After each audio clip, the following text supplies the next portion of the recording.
Welcome to very review. இந்த வீடியோவில் நெட்ஃப்ளிக்ஸில் வெளிவந்திருக்கக்கூடிய ஒரு தமிழ் திரைப்படமான ஸ்டீஃபன் திரைப்படம் எப்படி இருக்குது அப்படிங்கிறத அந்த உள்ள பார்க்க போகிறோம்.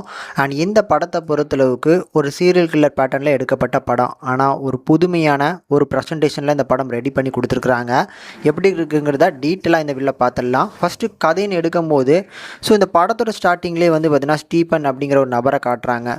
இவர் மொத்தமாக ஒரு 9 பொண்ணுங்களை கொடுமையாக பார்த்திங்கன்னா கொலை பண்ண கேஸுக்காக போலீஸ் இவரை தீவிரமாக தேடிக்கிட்டு இருக்கிறாங்க. ஒரு பக்கம் போலீஸ் தரப்பில் தீவிரமாக சல்லடை போட்டு சலிச்சிட்டு இருந்தாலும் இவரே பார்த்தீங்கன்னா போலீஸ் ஸ்டேஷனில் இந்த மாதிரி நீங்கள் தேடிட்டு இருக்க குற்றவாளி நான் தான் அந்த 9 பேரையும் கொலை பண்ணேன் அப்படிங்கிற மாதிரி சரண்டர் ஆயிடுறாரு. இப்போ கேள்வி என்ன அப்படின்னா, கடந்த 6 மாதத்தில் 9 பொண்ணுங்களை கொலை பண்ணவன் எதுக்காக திடீர்னு சரண்டர் ஆகணும், இவனோட நோக்கம் தான் என்ன அப்படிங்கிறது எல்லாத்தையுமே தெள்ள தெளிவாக சூப்பராக சொல்லியிருக்கக்கூடிய படம் தான் இந்த ஸ்டீஃபன்.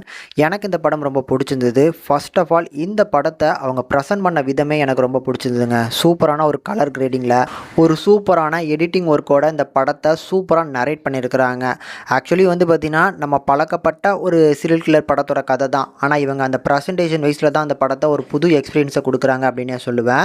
இப்படி டெக்னிக்கல் சைடை தாண்டி இதுக்கப்புறம் கண்டிப்பாக பர்ஃபார்மன்ஸ் தான் சொல்லணும். அதில் அந்த ஸ்டீஃபன்கிற கதாபாத்திரத்தில் பண்ணியிருந்தவர் சூப்பராக பண்ணியிருந்தார். ஒரு சில ஆங்கிளில் பார்க்கும்போது அப்படி தனுஷை பார்க்குற மாதிரியான ஒரு ஃபீல் எனக்கு மட்டும் கிடச்சிதா இல்லை உங்களுக்கும் கிடச்சதான்னு தெரில.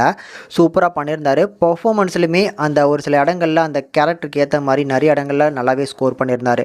முக்கியமாக அந்த ஃப்ளாஷ்பேக் போர்ஷனு, அதுக்கப்புறம் ஆப்ஷன் ஏயா பியா அப்படின்னு சொன்னதுக்கப்புறம் சீன்னு சொல்லி ஒரு ஆப்ஷன் கொடுக்குறது, இந்த மாதிரியான இடங்கள்லாம் அவரோட பர்ஃபார்மன்ஸ் அல்டிமேட்டாக இருக்கும்.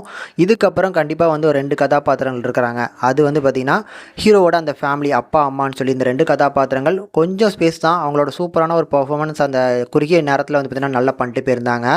அப்புறம் நம்ம ஹீரோ கூடயே பார்த்திங்கன்னா ட்ராவல் பண்ணுற மாதிரி ஒரு போலீஸ் ஆஃபீஸர், அதுக்கப்புறம் பார்த்திங்கன்னா ஒரு சைக்காட்டிஸ்ட், அவங்க பார்த்திங்கன்னா நம்ம ஸ்மிருதி வெங்கட் தான் பண்ணியிருப்பாங்க. இந்த 2 கதாபாத்திரங்கள் பார்த்தீங்கன்னா சூப்பராக பண்ணியிருந்தாங்க. மொத்தத்தில் ஒரு குறுகிய கதாபாத்திரங்கள் தான். அதை சுற்றி, அதாவது ஸ்டீஃபனை சுற்றி நடக்கக்கூடிய ஒரு சில விஷயங்கள், எதனால் இதெல்லாம் பண்ணார் அப்படிங்கிறத செகண்ட் ஹாஃபில் சூப்பராக எக்ஸ்பிளைன் பண்ணியிருப்பாங்க. கண்டிப்பாக இந்த படம் நிறைய பேருக்கு பிடிக்கும். டெக்னிக்கலி செம்ம சவுண்டாக இருக்குது. படமும் பார்த்திங்கன்னா பார்க்கறதுக்கு ஒரு நல்ல ஒரு எக்ஸ்பீரியன்ஸை கொடுக்குறாங்கிறதுனால இந்த படத்தை தாராளமாக நிறைய பேர் ட்ரை பண்ணி பார்க்கலாம்.